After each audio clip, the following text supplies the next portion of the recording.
नमस्कार, आप देख रहे हैं आज तक। आपके साथ मैं हूं शुभांकर मिश्रा। राहुल गांधी हाजिर हो, यह हाजिर कहां हो? ईडी के सामने, जहां पर इस वक्त पूछताछ चल रही है और यह बताया जा रहा है कि 3 अधिकारी ईडी के राहुल गांधी से लगातार पूछताछ कर रहे हैं। बड़ी बात यह है कि यह पूछताछ बाकी लोगों की पूछताछ की तरह ही है, तो यह बड़ी जानकारी निकलकर सामने आई है। हम आपको बता दें, राहुल गांधी से फिलहाल पूछताछ जो है वो लगातार जारी। उधर सियासत जो है वो भी तेज हो गई है। राहुल गांधी से नेशनल हेराल्ड केस में ईडी ऑफिस में 3 अफसर पूछताछ कर रहे हैं। हालांकि जब ये पूछताछ शुरू हुई उस वक्त राहुल गांधी पैदल मार्च करके कांग्रेस मुख्यालय से निकले। तो बड़ी बात यह है कि कई कार्यकर्ता थे जिन्हें 1 किलोमीटर पहले रोक लिया गया।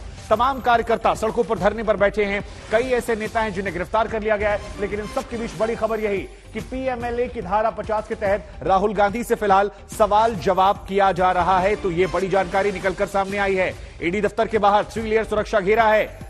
पहले लेयर में कांग्रेस के कार्यकर्ताओं को रोक लिया गया, लेकिन ये 4 तस्वीरें हम आपको दिखा रहे हैं। कांग्रेस कार्यकर्ताओं के साथ बैठक। ईडी दफ्तर के लिए राहुल निकले, कांग्रेस मुख्यालय पहुंचे और वहां से ईडी दफ्तर वो पहुंचे हैं। राहुल गांधी से जांच के विरोध में तमाम कांग्रेसी जो है प्रदर्शन कर रहे हैं। दिल्ली पुलिस ने कांग्रेस मुख्यालय से हिरासत में लिया है। पुलिस कांग्रेसियों को बस पे बिठाकर ले गई और बड़ी बात यह भी आ रही है कि धरना दे रहे कांग्रेस के सांसद रणदीप सुरजेवाला समेत कई और नेता हैं जिन्हें हिरासत में लिया गया है। लेकिन फिलहाल ये जो ग्राफिक जरिए हम आपको दिखाने की कोशिश कर रहे हैं, देखिए तस्वीर आप। ऐसे ही कुछ पूछताछ जो है वो चल रही। क्या क्या सवाल हो सकते हैं ईडी के सवाल में? पहला सवाल यह हो सकता है कि एजीएल में आपकी हैसियत क्या थी? ईडी के सवाल, यंग इंडिया से आप कैसे जुड़े थे? 38% हिस्सेदारी जो है वो राहुल गांधी की इसमें है और इसी को लेकर सवाल जो है राहुल गांधी से पूछा जा रहा है। एसोसिएट जनरल लिमिटेड यानी एजीएल, आपने अपने नाम पर शेयर क्यों लिए? कांग्रेस ने यंग इंडिया को कर्ज क्यों दिया? यह बड़ा सवाल जो है यह भी पूछा जाएगा। अगर आप नहीं जान रहे तो हम आपको बता दें कि साल 1938 में एसोसिएट जनरल लिमिटेड यानी एजीएल बनाई गई थी और इसी के तहत नेशनल हेराल्ड अखबार निकलता था। 90 करोड़ का कर्ज था। इस कर्ज को खत्म करने के लिए कंपनी और बनाई गई जिसका नाम था यंग इंडिया लिमिटेड और इसी में राहुल और सोनिया की 38% हिस्सेदारी थी। जिसके बाद सुब्रमण्यम स्वामी ने 55 करोड़ के गबन का आरोप जो है वो लगाया है। 2012 में सुब्रमण्यम स्वामी ने सोनिया राहुल के खिलाफ कोर्ट में केस दर्ज करवाया था। 55 करोड़ की गड़बड़ी का आरोप है। हालांकि ईडी की एंट्री जो है वो 2015 में होती है और आज राहुल से पूछताछ चल रही है। इससे पहले राहुल जमानत पर थे। तो बड़ी बात है, 1 अगस्त 2014 को यह केस दर्ज होता है। सवाल क्या क्या है? एजीएल और यंग इंडिया की संपत्ति के बारे में आखिर आप कितना जानते हैं, क्या जानते हैं? यह सवाल ईडी पूछ सकती है। तो तमाम सवालों की बौछार इस वक्त लगातार हम आपको दिखा रहे हैं। एक बार फिर से आपको सारे सवाल क्रमबद्ध तरीके से हम दिखाते हैं कि ईडी क्या क्या पूछ रही है या क्या पूछ सकती है। एक सवाल यह हो सकता है कि क्या आपकी शेयर होल्डर्स के साथ कोई मीटिंग हुई थी? यह आपको बताना पड़ेगा। ईडी के सवाल है, 3 अधिकारी पूछ रहे हैं। कांग्रेस नेशनल हेराल्ड को क्यों खड़ा करना चाहती थी? एक सवाल यह भी यहां पर हो रहा है, उस अखबार को क्यों खड़ा करना चाहती थी? कांग्रेस के दिए कर्ज के बारे में आप यानी राहुल गांधी क्या जानते हैं? यह तीसरा बड़ा सवाल हो सकता है। चौथा सवाल यह हो सकता है कि एजीएल और यंग इंडिया की संपत्ति के बारे में आप क्या जानते हैं? तो ऐसे तमाम सवाल जो हैं वो ईडी के तमाम अधिकारी जो हैं वो पूछ रहे हैं। 3 अधिकारी, यह बताया जा रहा है कि राहुल गांधी से लगातार पूछताछ कर रहे हैं और यह मामला जो है ये लगातार आगे बढ़ रहा है। एक बार हम आपको क्रमबद्ध तरीके से ये बता देते हैं कि इस पूरे मामले में अब तक क्या क्या हुआ है। 1 अगस्त 2014 को ईडी ने मामले का संज्ञान लिया, मनी लॉन्ड्रिंग का केस दर्ज किया था। मई 2019 में इस केस से जुड़ी 64 करोड़ की संपत्ति को ईडी जब्त भी कर चुकी है 2019 में। 19 दिसंबर 2015 को इस पूरे मामले में राहुल, सोनिया समेत जो आरोपी हैं उन्हें दिल्ली की पटियाला कोर्ट ने जमानत दिया था। 9 सितंबर 2018 को दिल्ली हाईकोर्ट ने इस मामले में सोनिया और राहुल को झटका दिया और आयकर विभाग के नोटिस के खिलाफ याचिका जो थी वो खारिज कर दी थी। और इसी खबर पर हमारे साथ इस वक्त हमारी सहयोगी चित्रा त्रिपाठी जुड़ रही है। चित्रा, हमने पूरा मामला तो एक बार दर्शकों को फिर से बता दिया, अब जरा आप ये बताइए कि सुबह से घटनाक्रम वहां पर कैसे तेजी से बदला? फिलहाल तो आपके पीछे भीड़ नजर नहीं आ रही हमें, लेकिन आज सुबह से क्या हुआ जब राहुल गांधी यहां आ रहे थे और अभी की लेटेस्ट अपडेट आपके पास क्या है? देखिए, विस्तार से आपको जानकारी दूंगी शुभांकर। उसके पहले बता दें कि कांग्रेस पार्टी के जितने भी नेता और कार्यकर्ता थे उन सभी को पुलिस ने यहां से हटा दिया है। सभी लोगों को बसों में भर भर कर लेकर जाया गया है और जबरदस्ती इसमें बिठाया गया। हालांकि संघर्ष भी काफी देर तक पुलिस और कांग्रेस पार्टी के नेता कार्यकर्ताओं के बीच चलता रहा। यहाँ पे सिर्फ पी चिदम्बरम ही एकमात्र ऐसे नेता दिखाई दिए। जब उनका हाथ पुलिस ने पकड़ा तो उन्होंने बहुत ज्यादा गुस्सा जाहिर किया, जिसके बाद वो फिर दूर खड़े हो गए और फिर अकेले जाकर अपनी गाड़ी से वो दूसरी जगह के लिए रवाना हो गए। लेकिन ज्यादातर कार्यकर्ताओं और नेताओं को बसों में में भरकर यहां से पुलिस ने किनारे कर दिया है, उनको डिटेन करके लेकर गई है। यहां पर सुरक्षा के किस तरह के इंतजाम, अंदर राहुल गांधी से पूछताछ की जा रही है, बैरिकेडिंग की गई है और उसके उस तरफ भी और दूसरी तरफ भी दिल्ली पुलिस के जवान तैनात हैं। और उसके बाद आप देखेंगे रैपिड एक्शन फोर्स के इन तमाम जवानों की तैनाती है, महिला अधिकारियों की भी यहाँ पर जो महिला कर्मी है उनकी भी तैनाती दिखाई दे रही है। ये इस तरफ का हिस्सा है, ये प्रवर्तन निदेशालय का बोर्ड आप देख पा रहे हैं, अंदर पूछताछ चल रही है इस वक्त राहुल गांधी से। सड़क के उस पार दूसरी तरफ अगर हम दिखाना चाहेंगे तो वहां पर भी सुरक्षा बलों की भारी तादाद में मौजूदगी है। और इस तरफ मेरी बाईं तरफ पड़ता है कांग्रेस पार्टी का दफ्तर, जहां पर बहुत सारे नेता इस वक्त बने रहिए हमारे साथ, क्योंकि इस वक्त केंद्रीय मंत्री स्मृति ईरानी प्रेस कॉन्फ्रेंस कर रही हैं, लिहाजा हम उस प्रेस कॉन्फ्रेंस की तरफ रुख करते हैं, आपके पास लौटेंगे, आप बनी रहिए। उससे पहले तस्वीर देखिए आप, जब कांग्रेस मुख्यालय राहुल गांधी पहुंचे थे तो उस वक्त क्या तस्वीर निकल कर आई थी, वो इस वक्त हम आपको दिखा रहे हैं। स्मृति कुछ कह रही हैं, सुनते हैं। जिन्होंने न्योता दिया कांग्रेस के कार्यकर्ताओं को, उस परिवार के बारे में आज आपके सम्मुख कुछ प्रश्न रखना चाहती हूं, कुछ बातें रखना चाहती हूं। जो जेल से बेल पर हैं, उन्होंने घोषणा की है कि आओ दिल्ली को घेरो, क्योंकि हमारा भ्रष्टाचार पकड़ा गया है।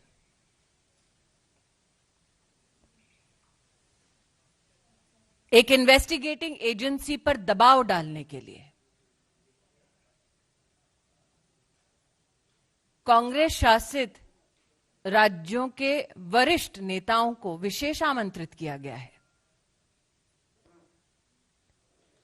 इन्वेस्टिगेटिव एजेंसी के ऊपर दबाव डालना खुलेआम, कांग्रेस की इस रणनीति को आप क्या नाम देंगे? भ्रष्टाचार के किन मुद्दों पर राहुल गांधी को तलब किया गया है, उन पर थोड़ा विचार करें। एक ऐसी कंपनी 1930 के दशक में गठित होती है जिसका काम है अखबार का प्रकाशन। उस कंपनी का नाम एसोसिएटेड जर्नल लिमिटेड। उस वक्त जिसके शेयर होल्डर थे 5000 से ज्यादा स्वतंत्रता सेनानी, और जिस पर अब कब्जा है गांधी खानदान का। जिस अखबार के प्रकाशन के लिए स्वतंत्रता सेनानी शेयर होल्डर्स सुनिश्चित की गए, उसकी शेयर होल्डिंग एक परिवार को इसलिए दी गई ताकि वो अखबार का प्रकाशन ना करें, बल्कि रियल एस्टेट का बिजनेस करें। साल 2008 में इस कंपनी ने अपने ऊपर 90 करोड़ का कर्जा चढ़ा लिया था और फैसला किया कि अब यह कंपनी प्रॉपर्टी के बिजनेस में उतरेगी। साल 2010 5 लाख रुपए से यंग इंडिया लिमिटेड नाम की कंपनी बनाई गई।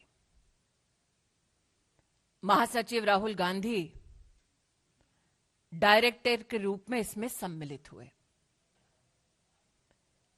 75% मात्र उनकी हिस्सेदारी थी, बाकी उनकी माताजी के पास, मोतीलाल वोरा जी और ऑस्कर फर्नांडिस जी जैसे नेताओं के पास। इसके बाद एजीएल के 9 crore shares young India limited को दिए जाते हैं। 9 करोड़ शेयर्स के साथ यंग इंडियन को इस कंपनी के 99% शेयर्स हासिल होते हैं। कांग्रेस पार्टी कंपनी को, मतलब एजीएल को 90 करोड़ का लोन देती है, जो कांग्रेस पार्टी माफ कर देती है। आज मेरा प्रश्न है विनम्रता से उन लोगों से जिन्होंने कांग्रेस का समर्थन किया, कांग्रेस पार्टी के लिए डोनेशन दिया ताकि लोकतांत्रिक गतिविधियों में वो हिस्सा ले सके। क्या ऐसे डोनर्स की ये मंशा थी कि उनका पैसा कांग्रेस पार्टी उस कंपनी को समर्पित कर दे जिसमें मालिकाना हक गांधी खानदान का? मालिकाना हक कोई भी सामाजिक कार्य के लिए नहीं, क्योंकि यंग इंडिया ने अपनी स्थापना के वक्त एक लाइसेंस लिया under section 25 of companies act कि वो सिर्फ चैरिटी करेंगे। लेकिन साल 2016 में यंग इंडिया ने इस बात को स्वीकार किया कि उन्होंने 6 वर्ष की अवधि में चैरिटी का एक भी काम नहीं किया। प्रश्न यह उठता है, कंपनी बनाई जाती है समाज सेवा के लिए, लेकिन समाज की सेवा नहीं, वो कंपनी मात्र गांधी खानदान की सेवा करने तक सीमित हो जाती है। आज एक प्रश्न उन नेताओं से करना चाहती हूं जो ईडी के ऊपर दबाव डालने के लिए दिल्ली में उपस्थित हुए हैं। आपको राहुल गांधी अगर मिले तो उनसे पूछिएगा कि उनका संबंध डोटेक्स मर्चेंडाइज प्राइवेट लिमिटेड के साथ क्या है। डोटेक्स मर्चेंडाइज प्राइवेट लिमिटेड हवाला एंट्री ऑपरेटर कोलकाता से संबंधित है, जो कैश के बदले चेक देती है, जिसकी ट्रांजैक्शंस पर फाइनेंशियल इंटेलिजेंस यूनिट का रेड फ्लैग है। जो कांग्रेस के कार्यकर्ता आज दिल्ली में एकत्रित हुए हैं, वो राहुल गांधी जी से पूछिए कि गांधी खानदान का संबंध डोटेक्स मर्चेंडाइज प्राइवेट लिमिटेड से क्या है। क्या यह सत्य है कि डोटेक्स मर्चेंडाइज प्राइवेट लिमिटेड के साथ उन कंपनीज का संबंध है जिसमें मालिकाना हक राहुल गांधी, सोनिया गांधी और जिसका संबंध श्रीमती वाड्रा से है? आज जो लोग इन्वेस्टिगेशन एजेंसीज पर दबाव डालना चाहते हैं, उनका ध्यान आकृष्ट करूंगी दिल्ली हाईकोर्ट के 2019 के एक जजमेंट के वाक्य पर। The entire transaction of transferring shares of AGL to Young India was nothing but a clandestine and surreptitious transfer of the lucrative interest in the premises of Young India. अर्थात AGL के ऊपर राहुल गांधी का, सोनिया जी का मालिकाना हक गैर कानूनी तौर पर संपत्ति पर अधिकार जमाने का एक प्रयास है। इसलिए आज जो गतिरोध कांग्रेस के नेता और कार्यकर्ता राहुल गांधी के बुलावे पर कर रहे हैं, मैं देश को बतलाना चाहूंगी कि ये लोकतंत्र को बचाने का प्रयास नहीं है, गांधी खानदान की 2000 करोड़ की संपत्ति को बचाने का प्रयास है। Ladies and gentlemen, at the clarion call of the Gandhi family,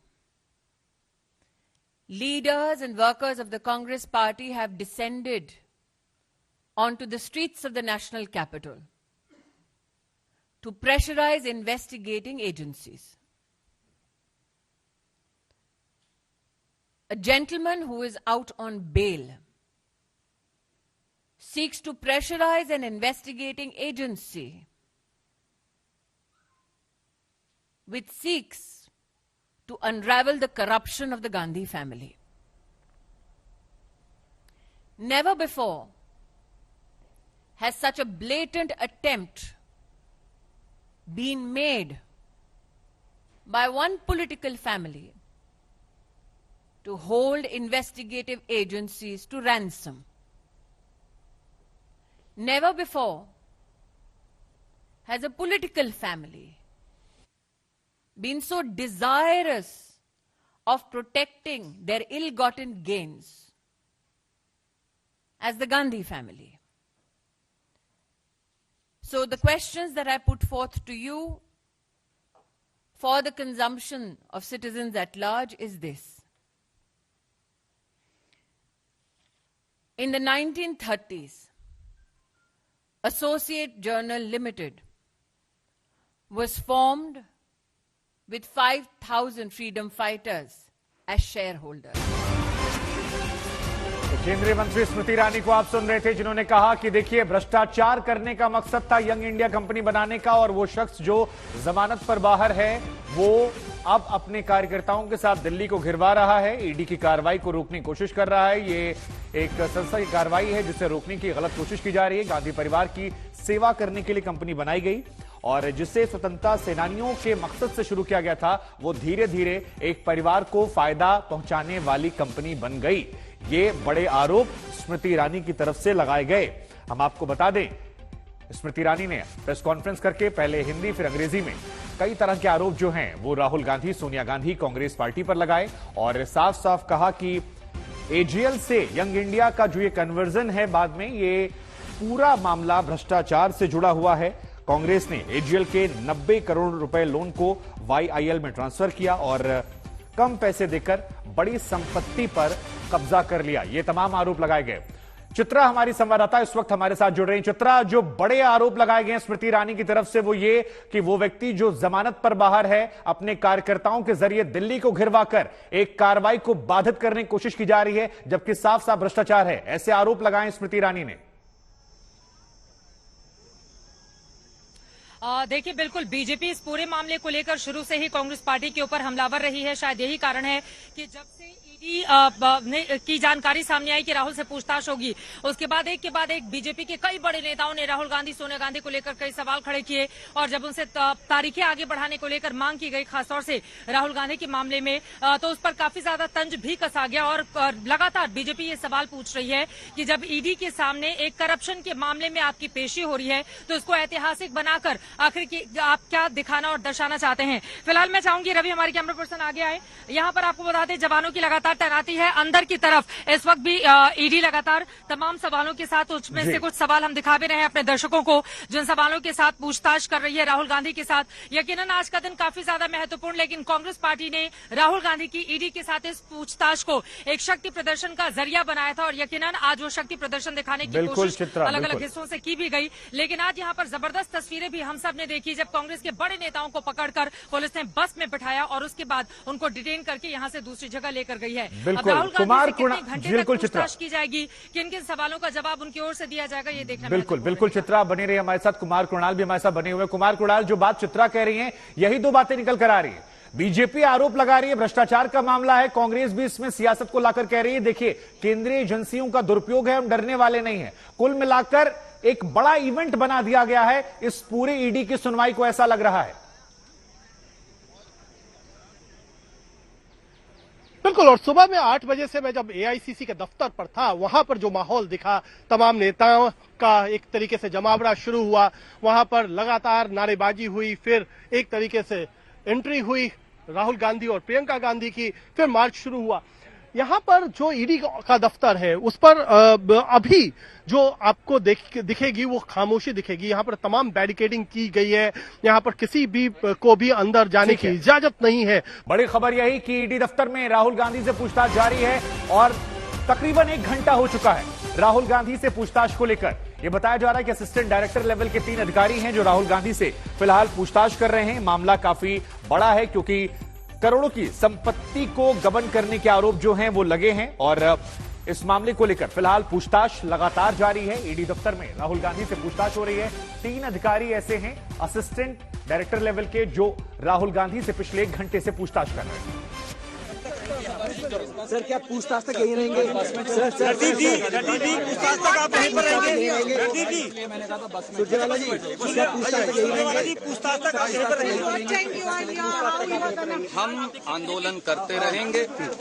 police जो है, दिल्ली पुलिस, वो गॉडसे के वंशजों के हुक्मों पर हमें गिरफ्तार करे, आजीवन कारावास भेजे, क्योंकि ये माफी वीरों के वंशज हैं, पर ये गांधी के उत्तराधिकारी हैं, ये झुकेंगे नहीं। आइए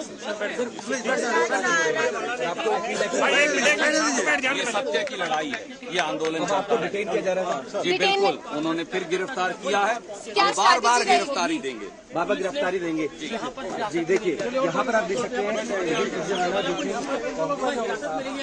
सर हिरासत में पुलिस ने आपको लिया है, सुरजेवाला पुलिस ने आपको हिरासत में ले लिया है। तो लें और काला पानी भेज दें, हम सब तैयार हैं। कांग्रेस की स्ट्रैटेजी क्या रहेगी इस चीज में? कांग्रेस की स्ट्रैटेजी सत्य का आंदोलन, सत्य का आग्रह, शांति प्रिय गांधीवादी तरीके से आंदोलन, यही हमारी।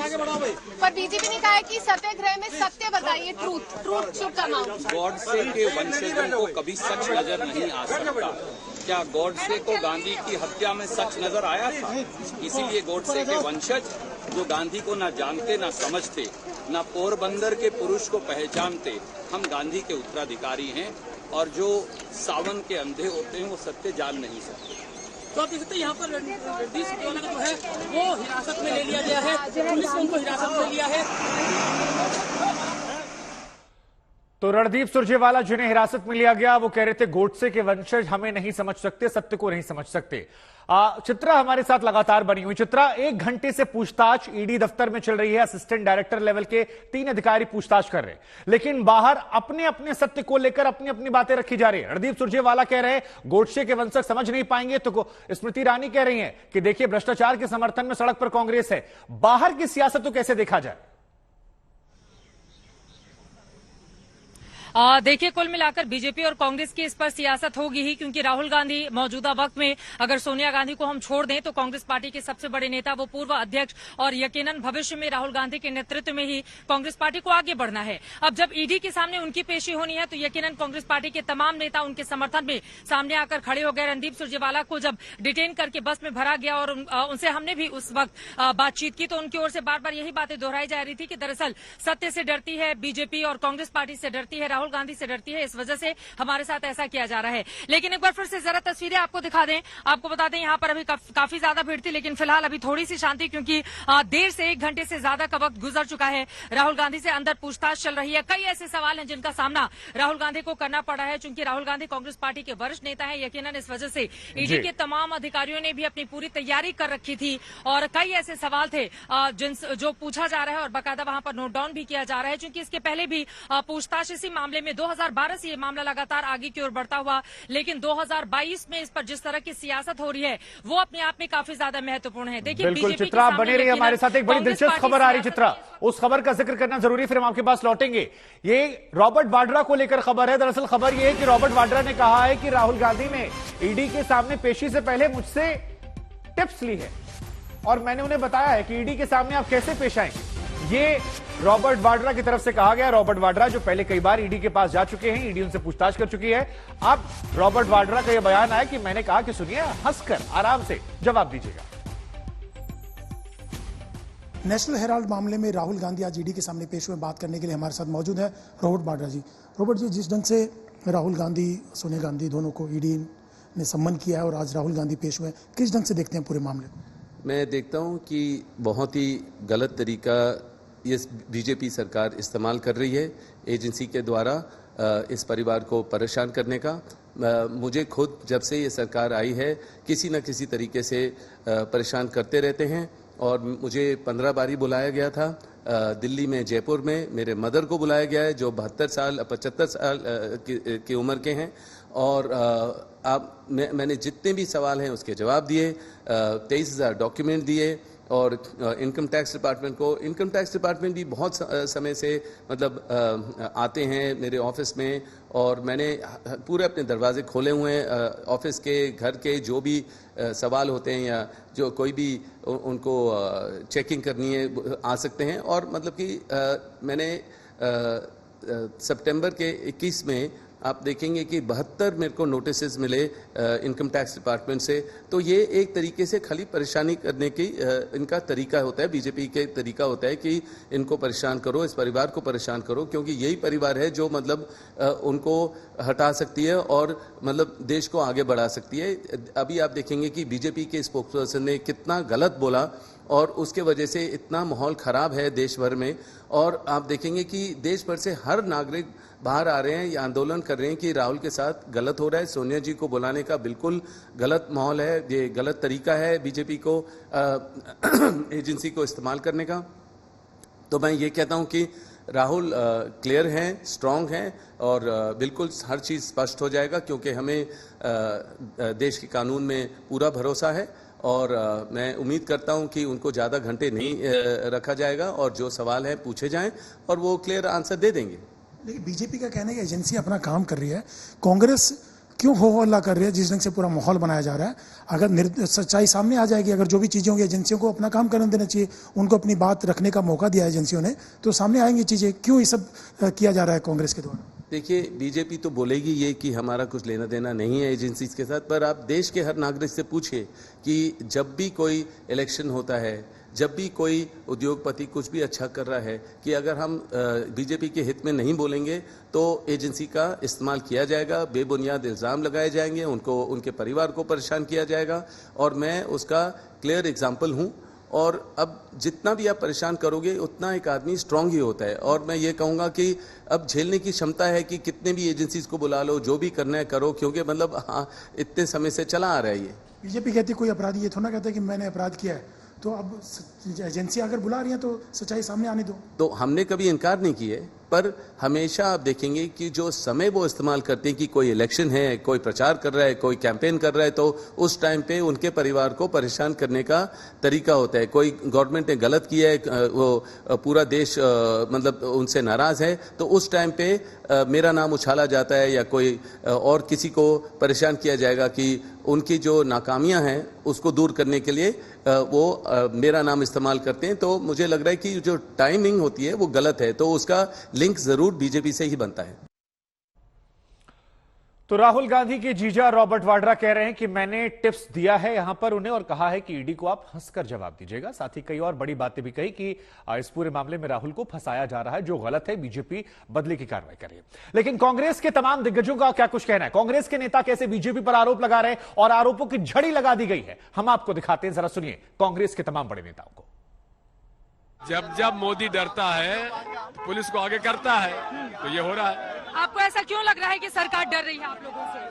आप देख नहीं रही है, कार्यकर्ताओं को रोक लिया गया इस वजह से। अब आप आगे आप लोग क्या करेंगे सर? भाई एक भी एफआईआर उनके खिलाफ दर्ज नहीं है। हाँ। फिर क्यों रोका जा रहा है? उनको क्यों बुलाया जा रहा है? आरोप भी राजनीतिक से ग्रसित है। कोर्ट में केस ऑलरेडी चल रहा है। ईडी का पीछे में आगे पीछे में है। पूरे देश में ईडी के छापे पड़ रहे हैं। जहाँ चुनाव होते हैं वहाँ सीबीआई ईडी आ गई है। अरे यार कब तक चलेगा देश के अंदर? तो देश वाले जानना चाहते हैं मोदी जी। केंद्र की भारतीय जनता पार्टी की सरकार इतनी डरी हुई है कि कांग्रेस कार्यालय को छावनी बनाकर रख दिया है। कार्यकर्ता कांग्रेस कार्यालय नहीं जा पा रहे हैं, वहाँ से नेता निकल नहीं पा रहे हैं। कितनी डरी हुई है? इतना डर ठीक नहीं है। और लड़ाई लड़नी चाहिए, राजनीतिक लड़ाई लड़नी चाहिए। तो जितने भी ईडी को सामने कर रहे हैं तो इतना डरी हुई भारतीय जनता पार्टी। अब सियासत है तो वार पलटवार का दौर भी होना लाजमी है। कांग्रेस और बीजेपी दोनों की तरफ से तमाम आरोप प्रत्यारोप किए जा रहे हैं। दिग्विजय सिंह ने क्या कहा कि झूठे प्रकरणों से हम डरने वाले नहीं हैं। तो संबित पात्रा कहना है कि नकली गांधी ये हैं और इन्हीं तरह नकली सत्याग्रह है। भूपेश बघेल का कहना है विपक्ष की आवाज को दबाने की कोशिश की जा रही है। केशव मौर्य कहते हैं भ्रष्टाचार की राजनीति की जा रही है। अनुराग ठाकुर कह रहे हैं अगर गलत किया है तो हिसाब दें। सचिन पायलट कह रहे हैं कि एजेंसियों का जानबूझकर दुरुपयोग यहां पर किया जा रहा है। तो तमाम बड़े नेता, तमाम बड़े बयानबाजी और सुबह से ही सियासत जो है वो लगातार उफान पर। राहुल गांधी की ईडी के सामने पेशी को आज एक बड़े इवेंट के तौर पर बनाकर दोनों तरफ से अलग अलग प्रेस कॉन्फ्रेंस की जा रही है, प्रदर्शन किए जा रहे हैं, हिरासत में लिए जा रहे हैं। हम आपको कुछ और प्रतिक्रियाएं सुनवाते हैं। आज एक ऐतिहासिक दिन है और कायर मोदी सरकार जान ले, झुकेंगे नहीं, लड़ेंगे और जीतेंगे। आज फिर आगाज होगा एक गांधीवादी सत्याग्रह का। आज फिर आगाज होगा एक नई क्रांति का कायर मोदी सरकार के खिलाफ। आज फिर आगाज होगा एक नए बलबले का प्रजातंत्र को रोंदने वाली भाजपा के खिलाफ। आज फिर आगाज होगा साहस और संयम का संविधान का दमन करने वाली ताकतों के खिलाफ। आज फिर आगाज होगा निडर और बेखौफ होगा गुलामी की पहचान बनी मोदी सरकार की दमनकारी नीतियों के खिलाफ। वास्तविक रूप में देखा जाए तो जो आज कांग्रेस पार्टी कर रही है वो जश्न भ्रष्टाचार है, सेलिब्रेटिंग करप्शन।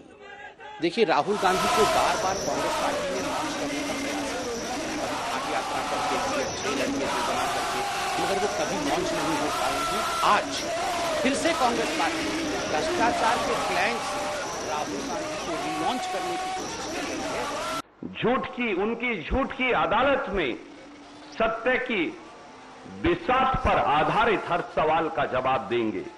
यही हमारा संकल्प है और यही गांधी का रास्ता। भारतीय राष्ट्रीय कांग्रेस को झुकाने के लिए, हमारे नेतृत्व को झुकाने के लिए 8 साल से मोदी सरकार ने एड़ी चोटी का जोर लगा रखा है।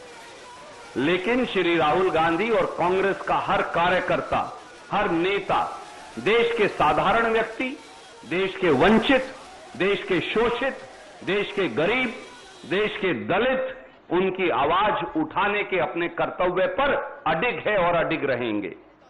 हम लोकतंत्र के सिपाही हैं और संविधान के रखवाले हैं। मैं फिर दोहराता हूं, हम लोकतंत्र के सिपाही हैं और संविधान के रखवाले हैं।